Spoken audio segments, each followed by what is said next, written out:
તમારી દીકરીને કોઈ બાળક ન આવવું જોઈએ, તમારી દીકરી ત્યાં હેરાન થતી હોવી જોઈએ, ત્યાં દીકરી કોન્ટેક્ટ કરે કે ભાઈ અમારા કોઈ આગેવાનને મળે કે ભાઈ હું ત્યાં હેરાન છું, તો અમારા સમાજમાં સમાવેશ થઈ જશે. અમે એ દીકરીને અપનાવી લઈશું અને એનો અમારો સમાજ અપનાવીને એને બીજું કીધે છે કે એને ક્યાંક વળાવવાનું કરીશું, બધું જ થઈ જશે. તમારી દીકરીનું શું થશે એ તમે વિચારજો.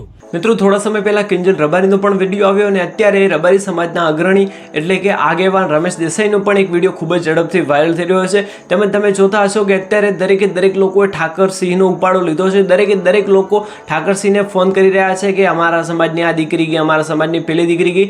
પરંતુ અત્યારે રમેશ દેસાઈનો પણ એટલે કે રબારી સમાજના જે આગેવાન છે એમનો પણ એક વિડીયો ખૂબ જ ઝડપથી વાયરલ થઈ રહ્યો છે. જોકે હું તમને વિડીયો પણ બતાવીશ, પરંતુ હું થોડી વાત કરી લઉં કે રમેશ દેસાઈ શું બોલી રહ્યા છે. તો અત્યારે જો આપણે વાત કરીએ તો અત્યારે સૌથી વધારે ઠાકરસિંહ ઉપર ફોન આવી રહ્યા છે કે અમારી દીકરીને પણ પાછી લાવો, અમારી દીકરીને પણ પાછી લાવો. જે દીકરીને એક સંતાન છે, એમાં જેવા ઘણા બધા કિસ્સા છે જેને વર્ષો થઈ ગયા છે. પરંતુ રમેશ દેસાઈ જે વાત કરી છે એના પછી ભાઈ તમને બહુ જ વધારે વાત આમ તમારા મનને સારી લાગી જશે કે રમેશ દેસાઈ શું કરી રહ્યા છે. કારણ કે અત્યારે ઘણા બધા લોકો ઠાકરસિંહને ફોન કરી રહ્યા છે.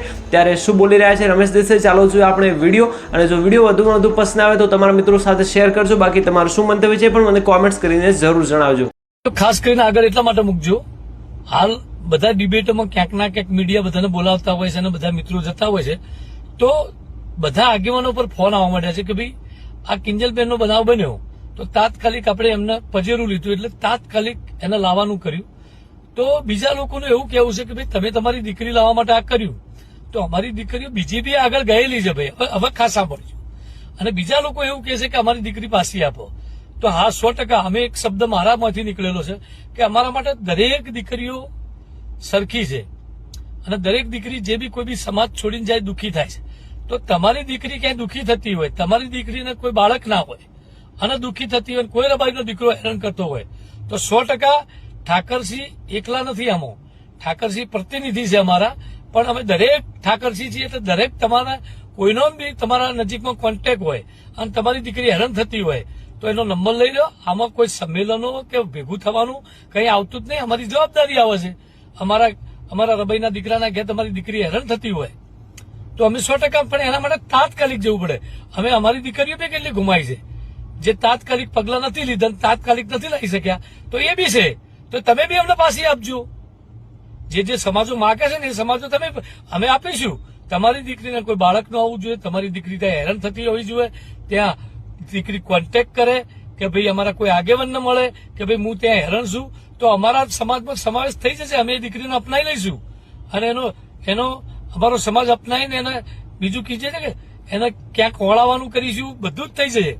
તમારી દીકરીનું શું થશે એ તમે વિચારજો. અમે અમારી દીકરીના જવાબદાર બની જશું. એટલે ખાસ કરીને ઠાકરસિંહ પર લગભગ કલાકે ફોન થાય છે.